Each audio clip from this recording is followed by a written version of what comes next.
अरे वाह माँ, ये झुमके तो बहुत सुंदर है। कब खरीदे?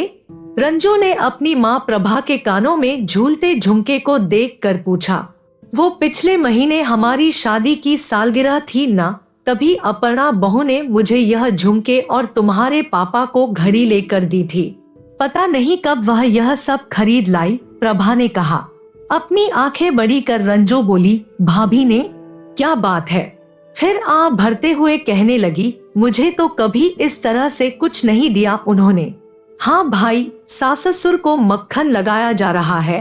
लगाओ लगाओ, खूब मक्खन लगाओ। लेकिन उसका ध्यान तो उन झुमकों पर ही अटका हुआ था।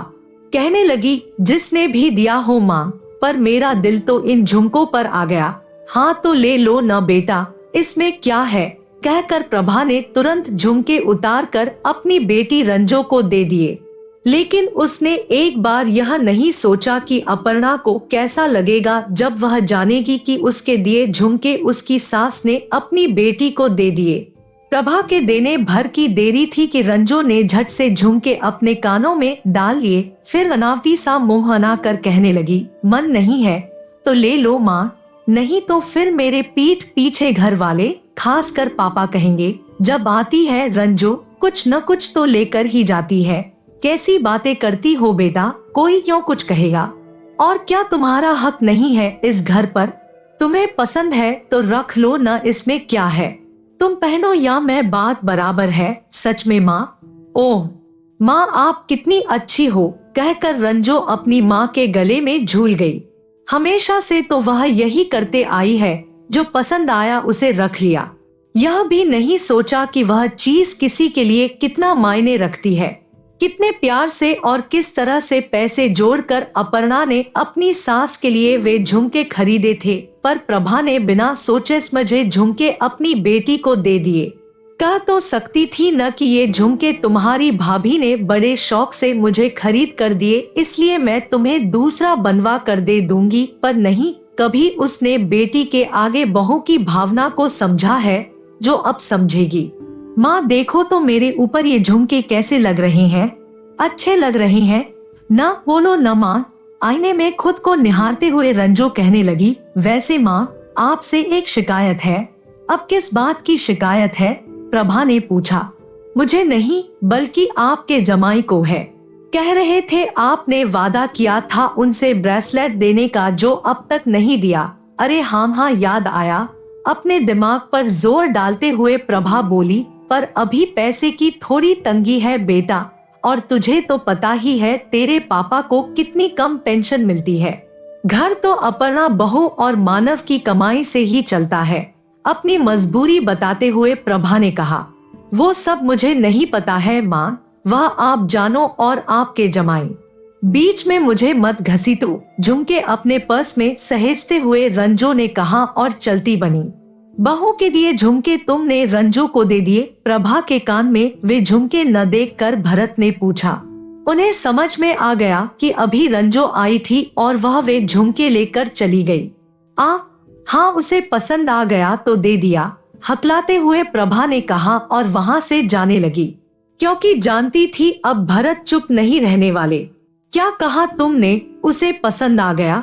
हमारे घर की ऐसी कौन सी चीज है जो उसे पसंद नहीं आती है? बोलो, जब भी आती है कुछ न कुछ उठा कर ले ही जाती है।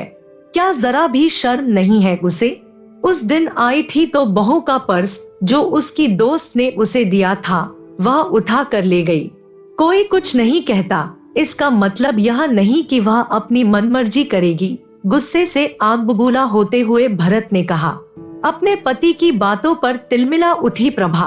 बोली, ऐसा कौन सा जायदाद उठा कर ले गई वह जो तुम इतना सुना रहे हो? अरे एक जोड़ी झुमके ही तो ले गई, वह भी तुमसे सहन नहीं हुआ। जाने क्यों रंजो हमेशा तुम्हारी आंखों में खटती रहती है। लेकिन आज भरत का गुस्सा सावे आसमान पर था, इसलिए कहने लगे, किसने मना किया तुम्हें जायदाद देने से? दे दो न जो देना है, लेकिन किसी का प्यार से दिया हुआ उपहार यूं ही किसी और को देना, क्या यह सही है? अगर बहू ऐसा करती तो तुम्हें कैसा लगता? कितने अरमानों से वह तुम्हारे लिए झुमके खरीद कर लाई थी और तुमने एक मिनट भी नहीं लगाया उसे किसी और को देने में। ये किसी और क्या लगा रखा है?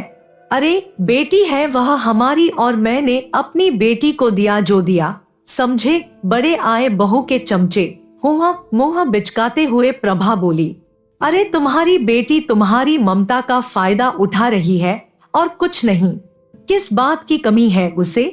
हमारे बेटेबू से ज्यादा कमाते हैं वे दोनों पत्नी। फिर भी कभी हुआ उसे कि अपने माँ बाप के लिए 2 रुपए का भी उपहार लेकर आए? कभी नहीं। हमारी छोड़ो, क्या कभी उसने अपनी भतीजी को एक खिलौना भी खरीद कर दिया है? आज तक नहीं। बस लेना जानती है। क्या मेरी आंखें नहीं है?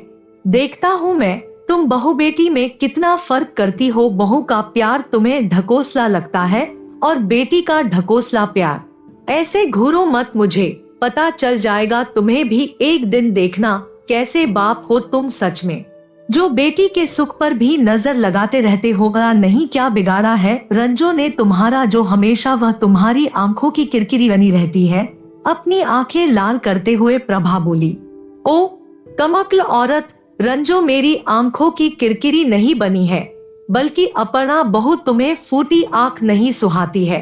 पूरे दिन घर में बैठी आराम फरमाती रहती हो, हुक्म चलाती रहती हो। कभी यह नहीं होता कि बहू के कामों में थोड़ा हाथ बटा दो। और तुम्हारी बेटी, वह तो यहाँ आकर अपना हाथ पैर हिलाना भी भूल जाती है। क्या नहीं करती है बहू इस घर के लिए? बाहर जाकर कमाती भी है और अच्छे से घर भी संभाल रही है, फिर भी तुम्हें उससे कोई न कोई शिकायत रहती ही है। जाने क्यों तुम बेटी बहू में इतना भेद करती हो? कमा कर लाती है और घर संभालती है, तो कौन सा एहसान कर रही है हम पर? घर उसका है तो संभालेगा कौन? झुंझलाते हुए प्रभा बोली। अच्छा, सिर्फ उसका घर है, तुम्हारा नहीं? बेटी जब भी आती है उसकी खातिरदारी में जुट जाती हो, पर कभी यह नहीं होता कि ऑफिस से थकी हारी आई बहू को एक गिलास पानी ही पकड़ा दो, बस ताने मारना आता है तुम्हें। अरे बहू तो बहू, उसकी दोस्त को भी तुम देखना नहीं चाहती हो। जब भी आती है कुछ न कुछ सुना ही देती हो। तुम्हें लगता है कहीं वह अपर्णा के कान न भर दे तुम्हारे खिलाफ, तुम्हारी बेटी के खिलाफ, इसलिए उसे देखना नहीं चाहती हो। जाने दो, मैं भी किस पत्थर पर अपना सिर फोड़ रहा हूँ, तुमसे तो बात करना ही बेकार है।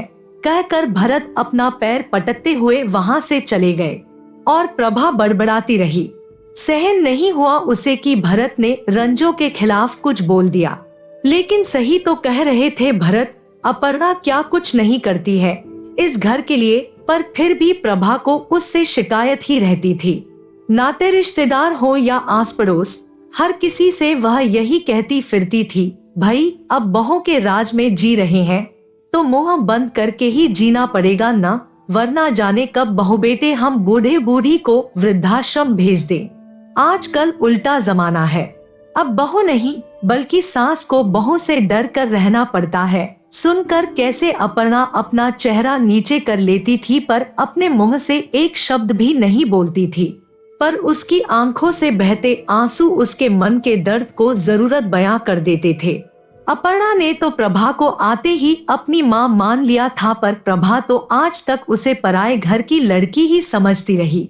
अपर्णा जो भी करती प्रभा के लिए वह उसे अनावी ही लगता था। और रंजो का एक बार सिर्फ यह पूछ लेना, माँ आपकी तबीयत तो ठीक है न, सुनकर प्रभा खुशी से फूल कर कुपा हो जाती। और अगर जमाई ने हालचाल पूछ लिया तो फिर प्रभा के पैर ही जमीन पर नहीं पड़ते थे। उस दिन सिर्फ इतना ही कहा था अपर्णा ने, माँ ज्यादा चाय आपकी सेहत के लिए नुकसानदायक हो सकती है, और वैसे भी डॉक्टर ने आपको चाय पीने से मना किया है। हॉर्लिक्स लाई हूँ, आप यह पी लीजिए। कहकर उसने गिलास प्रभा की ओर बढ़ाया ही था कि प्रभा ने गिलास उसके हाथों से झटक लिया और टेबल पर रखते हुए तमक कर बोली, तुम मुझे ज्यादा डॉक्टरी का पाठ मत पढ़ाओ समझी, जो मांगा है वही ला कर दो। फिर बुदबुदाते हुए कहने लगी, बड़ी आई मुझे सिखाने वाली, अच्छे बनने का नाटक तो कोई इससे सीखे। अपर्णा की हर बात उसे नाटक और बनावटी ही लगती थी। सही कहते थे तुम्हारे पापा कि तुम मेरी ममता का सिर्फ फायदा उठा रही हो, कोई मोह नहीं है तुम्हारे दिल में मेरे लिए। कहकर प्रभा ने अपना चेहरा दूसरी तरफ फेर लिया और अपर्णा से बोली, चलो बहू देखे तुम्हारे पापा को कुछ चाहिए तो नहीं। रंजो माँ कहती रही, पर पलटकर एक बार भी प्रभा ने फिर उसे नहीं देखा, क्योंकि मोहंग हो चुका था उसका। तो दोस्तों आज के लिए इतना ही, मिलते हैं अगले वीडियो में। Thank you guys.